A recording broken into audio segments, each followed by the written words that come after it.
अस्सलाम वालेकुम। Computer learning के इस चैनल पर आप सबका वेलकम है जी। इस चैनल में हम लोग कंप्यूटर के बारे में सीख रहे हैं कि कंप्यूटर के अंदर कुछ टर्म्स जो काम किस तरह से करती हैं। हम लोग कंप्यूटर के बारे में सीख रहे हैं कि कंप्यूटर हमारा पीसी के अंदर हो क्या रहा होता है। जो हम लोग हमारे सामने तो ऐसे जैसे सारा कुछ हो के आ जाता है, लेकिन पीछे क्या हो रही होती है वर्किंग, तो वो हम लोग देख रहे हैं। कंप्यूटर के अंदर बहुत सारी लैंग्वेजेस हैं, लेकिन हम लोग C++ लैंग्वेज के बारे में देख रहे हैं कि C++ लैंग्वेज और सी लैंग्वेज के अंदर हम लोग प्रोग्रामिंग किस तरह से कर सकते हैं।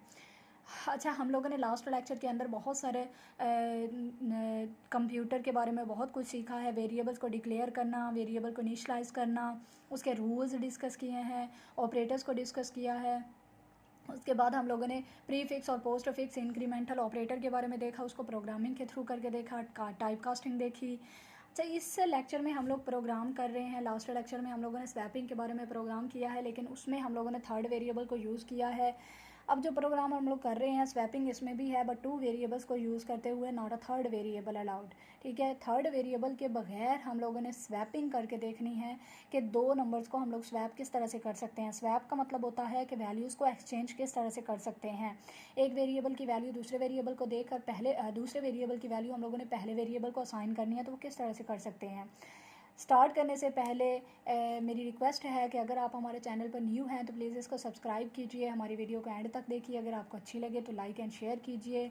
इसको आप शेयर करते हैं तो अच्छा लगता है हमें, आप सब्सक्राइब करते हैं हमें अच्छा लगता है कि हम आपके लिए इतनी मेहनत कर रहे हैं, तो आप भी हमें बदले में आउटपुट दे रहे हैं। प्लीज़ इसको सब्सक्राइब कीजिएगा, वीडियो को शेयर करें अपने फ्रेंड्स को, ताकि उनके भी नॉलेज में इंक्रीमेंट लगे। ठीक है, उसके बाद हम लोग स्टार्ट करते हैं। Write a program that inputs 2 numbers, swaps these values without using third variable and displays them. Third variable को यूज़ करते हुए 2 नंबर्स की वैल्यूज़ को हम लोगों ने स्वैप करना है बगैर थर्ड वेरिएबल को यूज़ किए। Hash include iostream.h, hash include conio.h मैंने पहले भी बताया। हैश इंक्लूड क्या होता है, स्ट्रीम क्या होती है, .h क्या होता है। वॉइड मेन फंक्शन हम लोगों ने, ये हमारा जो कह लेते हैं ना कि हम हमारे प्रोग्राम को स्टार्ट करने का एक सिंटैक्स होता है। दैट इज़ वाई कि हम लोगों ने ये हर प्रोग्राम के अंदर लिखना ही होता है। उसके बाद कर्ली ब्रैकेट स्टार्ट करते हैं। उसके बाद इंट एक्स और वाई, इंट डाटा टाइप के बारे में भी मैंने लेक्चर अपना अपलोड किया हुआ है, उसमें आप लोग देख सकते हैं कि डाटा टाइप्स किस तरह से होती हैं। इंट डाटा टाइप जो होती है वो न्यूमेरिक वैल्यूज़ को डिस्प्ले करने के लिए यूज़ होती है।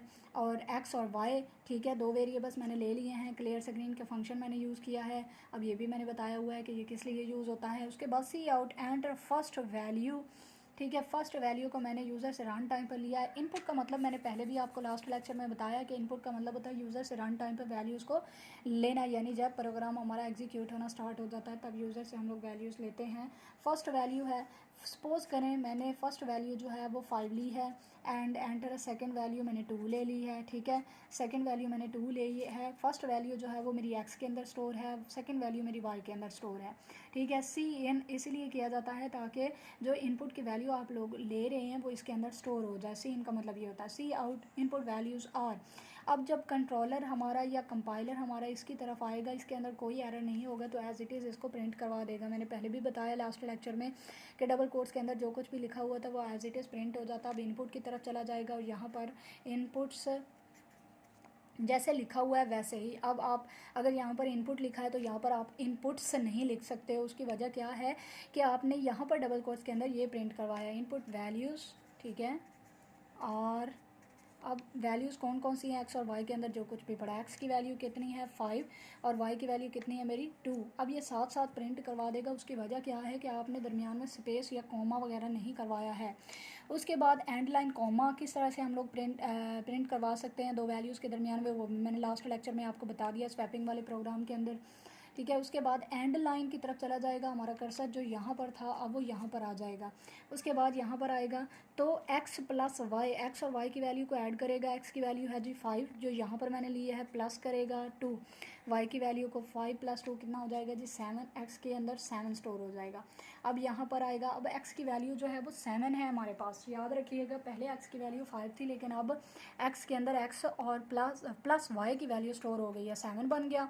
उसके बाद आप लोग देख सकते हैं कि एक्स की न्यू वैल्यू को आगे हम लोगों ने यूज़ करना है, क्योंकि कंपाइलर के पास एक्स की वैल्यू 7 अब हो गई है, 5 का कोई कंसेप्ट अब नहीं रहा। 7 माइनस, अब एक्स वाई की वैल्यू तो चेंज नहीं ना हुई थी, इसीलिए वाई 2 ही रहेगा। 7 माइनस 2 इज़ इक्वल टू 5। अब जो 5 है वो वाई के अंदर स्टोर हो जाएगा। अब वाई की वैल्यू हमारे पास कितनी हो गई जी 5, जो कि एक्स की वैल्यू थी, ठीक है। उसके बाद यहाँ पर आएगा, अब एक्स की वैल्यू कितनी है जी 7, और माइनस करें वाई, वाई कितना हो गया न्यू वाला 5, ठीक है। 7 माइनस 5 कितना हो गया जी 2। अब एक्स की वैल्यू हमारे पास हो गई 2 और y की वैल्यू हमारे पास हो गई जी 5, ठीक है। यानी x चेंज हो गई, x की वैल्यू 5 थी, अब यहाँ पर x की वैल्यू 2 हो गई, ठीक है। उसके बाद अब यहाँ पर देख सकते हैं सी आउट स्वैप्ड वैल्यूज़ आर, अब एज इट इज़ ये प्रिंट करवा देगा। उसकी वजह क्या है कि ये डबल कोट्स के अंदर लिखा हुआ है स्वैपिंग वैल्यूज़, ठीक है आर। अब चूँकि मेरा नेक्स्ट लाइन पर नहीं, मैंने नेक्स्ट लाइन की कमांड नहीं दी है, इसीलिए मेरा कर्सर नेक्स्ट लाइन पर नहीं जाएगा, बल्कि इसके साथ प्रिंट करवा देगा एक्स और वाई की वैल्यू न्यू वाली। पहले एक्स है तो एक्स की वैल्यू 2 है, उसको 2 प्रिंट करवाएगा। उसके बाद वाई है तो वाई की वैल्यू, अब यहाँ पर मेरी लाइन ख़त्म हो गई, इसीलिए मैं न्यू लाइन पर आ रही हूँ। वैसे आपने एक ही लाइन के अंदर प्रिंट करवाना है। एक्स की वैल्यू मेरी 2 थी, वाई की वैल्यू मेरी 5 थी, अब 25 बन गया, ठीक है। अगर आप इसके दरमियान में कॉमा करवाना चाहते हो तो वो कॉमे का तरीका मैंने स्वैपिंग वाले लास्ट लेक्चर में आपको बता दिया है, आप उसको देख सकते हैं, ठीक है। उसके बाद ये प्रिंट करवाने के बाद मेरा जो कंट्रोल है वो यहाँ पर मूव ऑन कर जाएगा। गेट का फंक्शन होगा।